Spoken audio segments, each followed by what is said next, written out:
Chapter 8. There has been a death. Through the haze of dreams, Anne-Marie heard Henrik rise and leave the house, headed for the barn with his milking pail at daybreak. Later, when she woke again, it was morning. She could hear birds calling outside, one of them close by the window in the apple tree, and she could hear Mama below in the kitchen talking to Kirsty. Ellen was still asleep. The night before, so shortened by the soldiers in the Copenhagen apartment, seemed long ago. Anne-Marie rose quietly so that she wouldn't wake her friend. She pulled on her clothes and went down the narrow, curved staircase to find her sister kneeling on the kitchen floor, trying to make the gray kitten drink the water from the bowl. "Silly," she said. "Kittens like milk, not water." "I'm teaching this one new habits," Kirsty explained importantly, "and I have named him Thor, for the god of thunder." Anne-Marie burst out laughing. She looked at the tiny kitten, who was shaking his head, irritated at his wet whiskers as Kirsty kept trying to dip his face to the water. "God of thunder," Anne-Marie said. "He looks like he would run and hide if there were a thunderstorm." "He has a mother someplace who would comfort him, I imagine," Mama said. "And when he wants milk, he'll find his mama." "Or we could go visit the cow," Kirsty said. Although Uncle Henrik no longer raised crops on the farm, as his parents had, he still kept a cow, who munched happily on the meadow grass and gave a little milk each day in return. Now and then he was able to send cheese into Copenhagen to his sister's family. This morning Anne-Marie noticed with delight Mama had made oatmeal, and there was a pitcher of cream on the table. It was a very long time since she tasted cream. At home they had bread and tea every morning. Mama followed Anne-Marie's eyes to the pitcher. "Fresh from Blossom," she said. "Henrik milks her every morning before he leaves for the boat." "And," she added, "there's butter too. Usually not even Henrik has butter, but he managed to save a little this time." "Save a little from what?" Anne-Marie asked, spooning oatmeal into a floured bowl. "Don't tell me the soldiers tried to, what's the word? Relocate butter too?" She laughed at her own joke. But it wasn't a joke at all, though Mama laughed ruefully. "They do," she said. "They relocate all the farmers' butter right into their stomachs of their army." "I suppose that if they knew Henrik had kept this tiny bit, they would come with guns and marching it away down the path." Kirsty joined their laughter. As the three of them pictured a mound of frightened butter under military arrest, the kitten darted away when Kirsty's attention was distracted and settled on the windowsill. Suddenly, here in this sunlit kitchen, with cream in a pitcher and a bird in the apple tree beside the door, and out to the cacket where Uncle Henrik, surrounded by bright blue sky and water, pulled in his nets filled with shiny silver fish. Suddenly, the specter of guns and grim-faced soldiers seemed nothing more than a ghost story, a joke with which to frighten children in the dark. Ellen appeared in the kitchen doorway, smiling sleepily, and Mama put another flour bowl of steaming oatmeal on the old wooden table. "Cream," Anne-Marie said, gesturing to the pitcher with a grin. All day long, the girls played out of the doors under the brilliant, clear sky and sun. Anne-Marie took Ellen to the small pasture beyond the barn and introduced her to Blossom, who gave a lazy, rough-textured lick to the palm of Ellen's hand when she extended it timidly. The kittens scampered about and chased flying insects across the meadow. The girls picked armfuls of wildflowers, dried brown now by the early fall chill, and arranged them in pots and pitchers until the tabletops were crowded with their bouquets.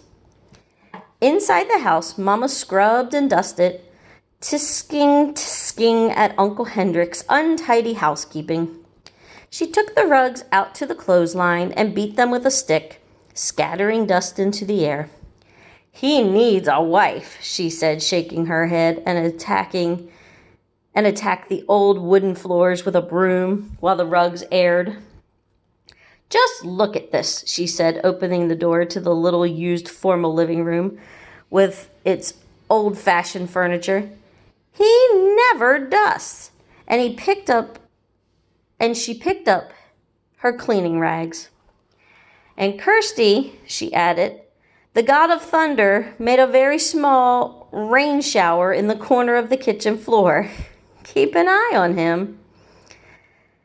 Late in the afternoon, Uncle Hendrik came home. He grinned when he saw the newly cleaned and polished house, the double doors to the living room wide open, the rugs aired, the windows washed. "Hendrik, you need a wife," Mama scolded him. Uncle Hendrik laughed and joined Mama on the steps near the kitchen door. "Why do I need a wife when I have a sister?" he asked in his booming voice. Mama sighed, but her eyes were twinkling. "And you need to stay home more often to take care of the house. This step is broken, and there's a leaking faucet in the kitchen, and—" Hendrik was grinning at her, shaking his head in mock dismay. "And there are mice in the attic, and my brown sweater has a big moth hole in the sleeve, and if I don't wash windows soon—" They laughed together. "Anyway," Mama said, "I have opened every window, Hendrik, to let the air in and the sunlight. Thank goodness it is such a beautiful day." "Tomorrow will be a day for fishing," Hendrik said, his smile disappearing. Anne-Marie, listening, recognized the odd phrase. Papa had said something like it on the telephone. "Is the weather good for fishing, Hendrik?"